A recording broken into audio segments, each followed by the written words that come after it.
Bonjour tout le monde. Bienvenue sur Question d'Homme. Ok, aujourd'hui on va vous parler De l'exposition. l'exposition notamment sur les réseaux sociaux. TikTok, Instagram, Snapchat, Voilà, etc. essayer de comprendre pourquoi tout le monde veut faire sa resta, tout le monde veut son petit quart d'heure de gloire. Et finalement on voit les gens, c'est tous les mêmes, ils se ressemblent tous. En tout cas, ils ont des choses communes. Mais finalement, hein, quand tout le monde ressemble à tout le monde, On ressemble à personne. voilà. Donc, c'est parti. Aujourd'hui, on a une question à vous poser que vous pourrez mettre dans les commentaires. Ça nous amènera à pouvoir échanger avec vous. C'est La question, c'est comment est-ce qu'on en est arrivé là? exactement comment on en est arrivé à vouloir autant se comparer, vouloir faire les mêmes choses, à vouloir notamment tout le temps être surexposé pour tout et n'importe quoi. Je vais manger une salade, je vais manger un fruit, je veux montrer mon intérieur de chez moi, mes sapes. Toute ma vie, en fait, je l'expose sur les réseaux. Qu'est-ce qu'on peut dire par rapport à ça, selon toi? Ce qu'on fait dans nos accompagnements, c'est à chaque fois se tourner vers soi, en fait, se tourner vers vous, pas se tourner vers l'extérieur. L'extérieur, on s'en bat les reins. Et en fait, il faut arriver à se détacher de ce truc-là, parce que finalement, vous vivez pour les autres, pour le regard des autres. Et ça amène, ça amène à des dérives, forcément. Déjà, tu demandais comment on en est arrivé là. On en est arrivé là parce que les gens s'éloignent d'eux-mêmes, en fait. C'est-à-dire qu'ils sont en perte de valeur, en perte de repères. Et ça donne quoi? Ça donne des gens qui sont attirés par la vie facile, la vie des rêves. Je pense que ça a toujours existé, parce que même, je sais pas, les gens dans les années 50 admiraient les stars de cinéma, etc. Sauf qu'aujourd'hui, ils ont la possibilité de faire croire qu'ils sont à ce niveau-là, en fait. La décharge de toutes ces personnes, on a vu, hein, et puis c'est en projet sur une formation, c'est comment se tourner vers l'intérieur pour pouvoir mieux interagir avec son extérieur. C'est qu'on arrive depuis notre plus jeune âge, on nous éduque à être tourné vers l'extérieur, justement. Dès l'école, hein, on ne nous apprend pas à savoir qui on est vraiment, puisqu'on arrive avec tous ces sujets de non-binaires. Tu vois, les gens qui sont, bon, je suis rien du tout, je suis, je sais pas quoi. Je suis un cactus, je me sens Voilà, une girafe, je me sens... voilà, je suis un caillou, etc. Ouais. Donc, désolé, on parle un petit peu encore de ça, c'est que on arrive sur des sujets qui sont très importants parce que les gens, dès l'école, dès le plus jeune âge, nous on le voit avec nos enfants, on nous apprend à obtenir des compétences, à se tenir de telle ou telle manière, mais pas de revenir à soi, de savoir, OK, quelle est ma fonction de base? Voilà, je suis une petite fille, je suis un petit garçon, etc. Maintenant, on va apprendre aux enfants, oui, tu peux être ça. Tu fais une suggestion, mais tu n'apprends pas à l'enfant à être lui-même, savoir ce qu'il ressent. Quelque chose de simple, hein. Je sors dehors, je trouve que j'estime, moi, en tant qu'adulte qui fait un peu frais, je vais aller dehors avec mon enfant et je vais lui dire, mets ton manteau. Il va me dire, non, je ne veux pas mettre mon manteau. Et là, il se prend une tarte dans la bouche. Ou pas. Ou pas. Mais finalement, je vais arriver, je vais lui imposer de mettre un manteau sans prendre en compte ce que lui il ressent. Ou tout simplement lui laisser le doute de savoir en fait ce qu'il va ressentir à ce moment-là. Et finalement, qu'est-ce qu'on fait? On passe notre temps à transposer, à transmettre nos peurs, nos craintes à un enfant. Voilà, pour être dans la société, pour être valable, il faut être bien face aux gens. Il faut être beau, il faut être joli, il faut être poli, Poli, ouais. il faut bien travailler à l'école, etc. Finalement, on évolue que dans une société où finalement, ce qui va compter plus que moi-même, Ce que les autres pensent de moi. voilà, exactement. Et le pire, c'est qu'il y a des parents qui sont que dans ça, qui élèvent. Nous, on l'a vu. On l'a vécu. On l'a vécu, ouais, malheureusement. Sois comme ça. Regarde les autres, ils sont mieux que toi. Fais comme si. Regarde le fils de truc et lui, il est comme ça. Ouais, mais le fils de truc, c'est pas moi, en fait. C'est exactement cela. Et on arrive au bout d'un moment à transposer ce truc de manière virtuelle. Le système de notation, de liker. Je me souviens à l'époque, une amie, la copine d'un pote m'avait embrouillé parce que je lui avais pas mis un like, j'avais mis un commentaire. Je dis, mais Faute grave. voilà. Non, toi aussi, il faut liker. Je comprenais pas. Je comprenais pas. Je dis, mais c'est mieux un commentaire, en fait. C'est un échange. Tu vois ton truc, je te dis ce que je pense. Non, il faut liker. Et finalement, moi, je comprenais pas en fait comment ça fonctionnait, les algorithmes et tout. J'ai commencé à comprendre que depuis qu'on a commencé cette activité. Mais derrière, en fait, ça te permet d'être plus vu, d'avoir plus de gens qui vont te voir, de montrer que tu as une certaine cote. J'ai l'impression que c'est un peu la continuité des notes à l'école, en fait, finalement, ce truc. Ça positionne ta valeur, en fait. À l'école, tu as une moyenne, et après, dans la vie et des réseaux sociaux, tu as, un nombre de vues, tu as un nombre de Je pense que followers. c'est plus vicieux que ça. Cette projection du like, de la validation qu'on peut avoir sur l'autre, en fait, fausse complètement notre perception de nous-mêmes. Voilà, c'est exactement ça. Comment on se voit et la valeur perçue de nous-mêmes. Mm. Donc à partir de là, on arrive, on monte différentes stratégies. On va monter plusieurs stratégies qui vont nous amener à croire que on est quelqu'un de valeur, quelqu'un qui a une cote, quelqu'un qui a une réputation, qui a une super vie, etc., etc. Et on peut le voir. Je peux donner un autre exemple. Je crois que je l'avais déjà donné dans un autre podcast. J'ai un ami qui a sa copine qui est une blogueuse. Qui m'expliquait, quand tu la vois, pour toi, elle a la meilleure vie de tous les jours, elle est tout le temps en voyage. Alors, des fois, elle va être en train de publier une publication, elle va être en train de faire caca, elle aura mal au ventre et elle est dégueulasse à ce moment-là. Ok, pas dire qu'elle est dégueulasse, elle, mais c'est juste de dire que, au bout d'un moment, quand on voit tout le monde est parfait, c'est pas la vraie vie, en fait. Ouais, c'est clairement pas la vraie vie. Et malheureusement, ça sert de point de référence pour. Je pense notamment à toutes ces meufs-là que tu vois à Dubaï, Dubaï et compagnie, avoir une vie. L'enfer. Ouais, une vie abscon. Après, peut-être pour eux, ça a du sens. Je sais pas, ça, j'ai pas envie de juger par contre. Euh, mais Méthode. ce que je juge, c'est l'impact que ça, les répercussions que ça a sur d'autres qui n'ont pas ça, en fait, et finalement qui aspirent à ça. Et je pense que ce dont le monde manque cruellement, en fait, c'est de personnes inspirantes. Parce que quand tu regardes la gueule de toutes les influenceuses, les influenceurs, putain, moi, c'est pas. C'est le monde, c'est-à-dire que le monde d'après, eux, vont influencer toute une génération. C'est-à-dire que la génération d'après, elle sera pétée en mille, en fait. Les petits bouffons, ils sont juste en train d'apprendre à se connaître. Et derrière, ils ont des systèmes de référence qui sont là. Ils sont biaisés. Oui, mais la chose qui est compliquée, enfin, à leur décharge, c'est qu'on va arriver dans tout ce qu'on va te montrer au bout d'un moment. C'est là où on va faire un retour en arrière sur j'ai pas eu le temps de travailler sur moi-même. Donc je suis tourné que sur l'extérieur. Et l'extérieur, qu'est-ce qu'il me montre? C'est qu'un jeune de mon âge, s'il est un petit peu frais, qu'il a une coupe de tel ou tel machin, s'il fait des pompes, des abdos, qu'il a un beau torse, il a moyen de réussir dans sa vie. Voilà. Ouais. C'est ça un petit peu. Ouais, caricaturalement, c'est ça, ouais. C'est ça. Et donc tu vas arriver, on a différentes formes, hein. Tu vas faire, il y en a pour ceux qui ont un peu plus de talent, ils vont faire The Voice, Danse avec les stars, ou je sais plus comment ça s'appelle. Et finalement, voilà, on va arriver dans un autre level où les gens ils ont des choses à revendiquer.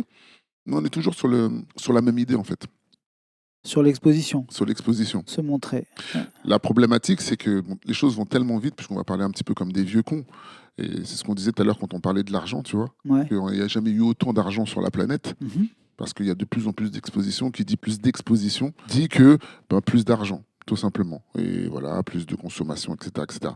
Donc on arrive au bout d'un moment, on a tous ces gens, on a besoin d'avoir un système de référence qui passe pour tout le monde, qui nous permet d'avoir quelque chose de renouvelable à chaque fois. Donc à partir de là, ben, plus je vais avoir des produits, disons que toi tu es un marchand, tu es un commerçant, plus tu vas avoir de marques de produits à vendre, plus tu vas faire de l'argent tout simplement. Et les gens ne se rendent pas compte qu'eux-mêmes deviennent des produits pour d'autres personnes qui gagnent beaucoup plus d'argent. Donc lorsqu'on est un influenceur, finalement on devient le produit de certaines marques. On est le produit du produit, en fait. Voilà, exactement. Et on a une certaine image qui sera collée à nous. Mais tu vois, regarde, je me mets 2 secondes de leur point de vue. Eux, dans leur tête, tout va bien dans le meilleur des mondes, je vais te dire. Ils sont là, censés des kékés, ils se disent non, mais moi, ma vie est claque en fait. Moi, je fais des placements de produits, des trucs, je gagne archi bien ma vie. Pourquoi est-ce que lui, il va aller se remettre en question? Pourquoi est-ce que lui, sa vie, elle est parfaite pour lui à ses yeux? Ce qui sait pas, je pense, ou là où il a peut-être pas assez de recul, c'est pour les générations futures. Je vois pas comment la génération future ou la génération même actuelle, hein, ceux qui grandissent avec ça, je, je sais, qu'est-ce que eux vont produire? C'est ça ma question. Qu'est-ce que ces gens-là vont produire? Encore une fois, en termes de valeur, j'entends. Voilà, encore une fois, c'est qu'est-ce qu'on leur a appris à un moment donné. Et dans tout ça, parce qu'on est un peu dur, hein, sur les propos. Il y en a qui vont sortir des choses de qualité, hein, qui vont sortir de cette chose pour produire créer de la valeur, euh, euh, investir dans leur communauté, dans leur pays, dans des associations, ce qu'on veut. Moi, je le vois dans le domaine du sport. Euh, il y avait une grande polémique dans le basket où on disait que pour être reconnu en tant que sportif, il fallait forcément gagner des titres. Mais l'autre problématique, c'est que tu allais rencontrer qu'il y avait des gens qui gagnaient des titres en étant seulement sur le banc sans avoir réellement participé, tu vois. Et pourtant, tu allais avoir des joueurs extraordinaires qui auront marqué leur génération, sur lequel il y aurait l'étiquette loser, tu vois, entre guillemets. Et il y a un sportif là qui est récemment, pour ceux qui connaissent un petit peu le basket, qui s'appelle Russell Westbrook, qui a dit en fait, moi, je m'en fous des titres. Il a dit, moi, si on connaît mon histoire, j'aurais jamais dû être là où je suis. Le fait d'avoir pu jouer à ce niveau-là, déjà, je suis déjà champion. Parce que derrière moi, ce que j'investis dans certaines associations, dans ce que je fais pour ma communauté, j'ai déjà gagné. C'est juste pour dire que finalement, c'est qu'est-ce que tu fais de ton succès. Tu peux avoir une exposition dans les réseaux sociaux, mais il y en a certains, par exemple, qu'est-ce que je pourrais donner comme exemple, qui vont, euh, qui vont faire des choses très intéressantes. Même il y en a que tu suives, des jeunes Moi, qui ont, par exemple, en termes d'art artistique, oui. Il y en a que tu m'avais montré la dernière fois, je ne sais pas si c'était un jeune, mais à tu sais, Jacob Collier, je crois qu'il chante, etc., là, qui fait plein de... Darmo, tout ça là. Ouais, ouais, Ouais, Jacob Collier, ouais. voilà. Donc, on peut avoir des gens on va trouver des choses, on va trouver du contenu, pardon, très intéressant. Ce qu'on va reprocher, en fait, actuellement, là, c'est qu'il y a trop de choses qui sont similaires. La Et, pétacisation, ouais, notamment. voilà, si on va la La rendre. Kardashianisation. Et ce qui va être dommage dans tout ça, c'est qu'on va avoir des femmes d'un certain âge, c'est-à-dire de notre âge, qui vont être dans ce même mood. Ouais, et là, ça devient compliqué, en Voilà. fait. Là, on arrive à. Là, voilà. C'est là où on en vient, justement, aux gens qui n'ont pas travaillé sur eux, qui pensent encore finalement être. L'extérieur, Voilà. à chaque fois. C'est Et au bout d'un l'extérieur, moment, c'est voilà. le regard qu'elle renvoie. Alors, je sais que déjà, de base, c'est compliqué pour les femmes parce qu'elles ne vivent quasiment que à travers le regard des autres. Je parle même pas que pour le regard des hommes, hein, même pour le regard entre elles. Elles sont toujours en compétition, tout le temps. Eh, mais Ah, ça doit être fatigant d'être une go, putain. mais c'est c'est une construction. C'est une construction, sans parler de construction sociale, hein. Je veux dire, c'est une éducation plus que l'inverse. C'est finalement, qu'est-ce que, moi, pour avoir une fille, c'est qu'est-ce que tu lui apprends. Et après, il y a des choses sur lesquelles je ne sais pas si, voilà, c'est peut-être intrinsèque, hein, c'est peut-être interne, hein. Qu'est-ce que tu lui apprends, en fait, sur son estime d'elle. Comment, au bout d'un moment, ouais, j'ai les cheveux comme ça, j'aimerais bien avoir les cheveux pareils que l'autre. Ou j'ai pas les mêmes yeux. Tout ça pour en venir sur l'exposition. Ce qui va être intéressant, finalement, c'est de savoir pourquoi vous le faites. Je vais m'exposer, quel budget, qu'est-ce que je veux amener à travers ça. Est-ce que c'est je veux juste gagner de l'argent? Est-ce que je veux juste être reconnu? Est-ce que tout simplement je veux gagner en estime de moi-même? Est-ce que voilà, j'ai des ambitions tout autres? La liste pourrait être super longue. Mais c'est de comprendre pourquoi je fais ça. Beaucoup de gens vont être enfin beaucoup de gens, de ce que nous on a pu observer, ce sera mieux. On va se rendre compte que finalement, on est dans une course au succès. Ça peut être désirable de vouloir du succès, non? Ouais, bien sûr. Voilà. C'est... Après, sauf que le problème, c'est que ce succès-là, il est mis, encore une fois, dans un mode concurrentiel. Tu vas être en concurrence par rapport aux autres. Et le fait des likes, des machins, du nombre de followers, etc., encore une fois, c'est la course au plus, plus, plus. Donc, c'est la course à la concurrence, encore une fois. Donc, on reste encore une fois dans ce monde concurrentiel. Et je pense que les gens qui se tournent vers la spiritualité sortent justement de ce monde concurrentiel. On le voit nous-mêmes, alors qu'on est dans une société qui est très, très visuelle. Pour notre Instagram comme pour notre chaîne YouTube, est-ce qu'on voit nos têtes? Non. Voilà, c'était un choix qu'on a fait dès le début parce que on voulait vraiment que les auditeurs se concentrent sur le fond et pas sur la forme. Parce que, après, vous ne pouvez pas le savoir parce que vous nous écoutez, on est là en audio, mais on est archi frais, on est archi beau gosse. donc, donc on arrive au bout d'un moment, c'est juste pour dire que on peut, on- sur le visuel, on peut avoir beaucoup de faux semblants. Et comme on a pu le dire tout à l'heure sur les différents comptes, j'ai vu une publication tout à l'heure qui montrait l'image du iceberg. Tu vois, il y a tout ce qu'on voit en surface. Ouais. Ouais, c'est une jolie maison, un bel appart, bel appartement, des belles dents, des beaux yeux, et puis se rendre compte que la personne elle peut être dépressive, bipolaire, avoir des crédits de ouf, etc., etc. Je serais impressionné plus tard de voir des Instagram, des Facebook ou bien des YouTube où les gens ils font voir leur vie réellement. Ouais, avec plus au lieu de parler que des succès, qui parlent aussi de leurs échecs. Ce qui est important, ce qui peut être plus constructif pour Et quelqu'un plus d'autre. impactant pour quelqu'un qui est en Exactement. train de se construire, quelqu'un Exactement. qui essaye des choses, qui est en train d'entreprendre ou voilà, ou monter un Exactement. business, etc. C'est peut-être plus impactant de regarder un mec qui parle de ses échecs. C'est ça. Et ce qu'il faut savoir, c'est que c'est très français. On ne le dira jamais assez, hein. Mais on est dans un pays où on a l'impression que les gens qui ont réussi, ils n'ont jamais galéré. Ils sont sortis comme ça. Alors, ils ont tout eu comme ça. Ils ont mangé un cadeau. Ça arrive à certains, dans certains niveaux de vie, parce que leurs parents, ils ont un certain statut. Mais quand on va regarder le cheminement, et regarder tous les gens qui ont réussi aux États-Unis, ils prônent Michael Jordan, Einstein, Steve Jobs, Disney, Abraham Lincoln, comment il s'appelle, Obama. Et la liste est longue, hein.